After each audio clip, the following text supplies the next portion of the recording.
Angeles. Welcome back. We're in Echo Park. This is my second home. Our shows are done in Echo Park. Our home terminal, Stories LA Books Cafe, is right up the street from here. And this is right under the bridge where I met Bobby, who was on a little bit earlier telling a story. And the way she met me, back in the day, I used to hang out these flyers all over the city. And I still use the same flyers today. But back then, I didn't really know the rules of postering and littering in the streets of Echo Park and how to promote a show. When I first put it together, I thought it was just going to be a one-time event about stories about bus riding and getting around LA without driving. So I figured I would just make a bunch of these flyers and hang them up primarily at bus stops and areas of high traffic in Echo Park and Silver Lake, where my main audience was located and close to the show. And after the first show, I realized I had a decent audience coming from these flyers. So I was like, wow, if 50 flyers work this good, 500 flyers will be like 10 times better. So I started putting up flyers on every telephone pole, every wall, every tree, every electrical grid, every phone booth, anything that had blank space. I put a flyer on, and it worked great. Every show was getting bigger and bigger. And then one day in September, about 6 months into these shows and these flyerings, I walk into the bookstore at Stories LA Books Cafe, our home terminal, and one of the owners says, "Oh, Liz has a letter for you that was sent from the city in the back. I'll go get it for you."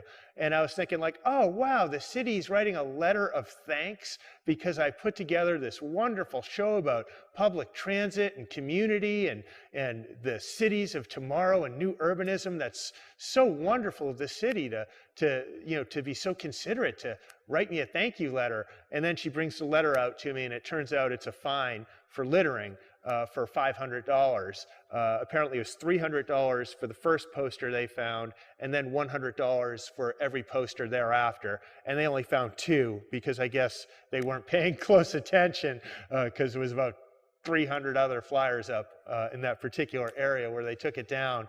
And meanwhile, it said for every future poster they found, it would be another $100.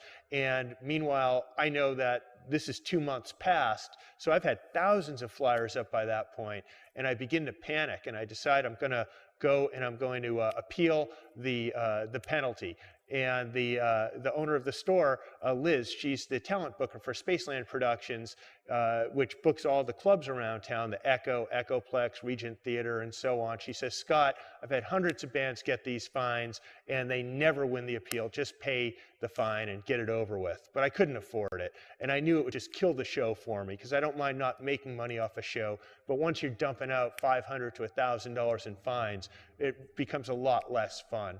So I decide to appeal, and about 6 months later, I get called in, and I go downtown, and I meet with the inspector, and my plan A is to deny everything. Say, prove it, show me the flyers.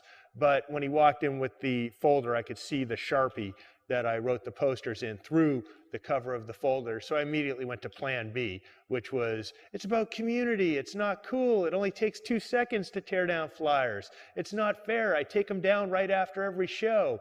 But he wasn't buying any of that either, and I knew I was going to lose, and I didn't want to make it worse because these penalties go in the name of the venue.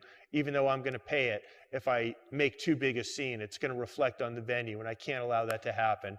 So I realize it, and I'm just going to give up, and I'm just going to let the inspector have his say, and I'll pay the fine, and I'll probably just kill the show. And then he picks up the flyer, and he says, "So, what's this show busted about anyhow?" And I explained, well, it's about, riding the bus and the community of people that take the bus together, the bus operators and the passengers and, the people that you see that you wouldn't ordinarily see, and how we look out for each other. And, it's really a slice of Los Angeles life, and things you see on the bus are unlike anything you see anywhere else in the city. And he looks at it and he pauses and he says,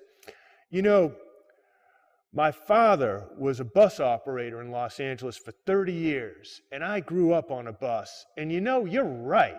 And then next thing you know, we're talking about bus stories for like 30 minutes, the whole rest of my appeal time. And then he says, "Listen, if I can get this written off," and I'm not saying I can't, but if I can get this written off, you promise that you won't have any of these posters go up around the city again? And I said, oh, absolutely, I promise. In fact, if you give me the rules for posting flyers, I'll give them to all the club owners, and I'll make sure that they pass it around to all the bands, so that way there's no question about anything when it comes to hanging up these posters. And he said, well, I'm going to see what I can do, but if I see any of these posters ever cross my desk again, I'm going to throw the book at you. And he got me off. I got it dismissed, and he sent me the rules, and I passed it to all the clubs.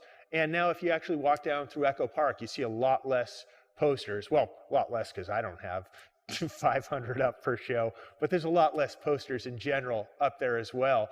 And when I got home, I told my roommate, I'm like, dude, you're not going to believe this. I won the appeal, and nobody wins it.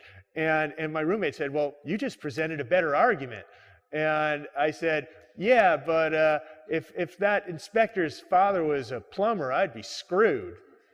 So anyway, now I only hang my flyers up legally, and I go with the social networks, and that's my story. And we'll be back in a moment with our final segment of Busted.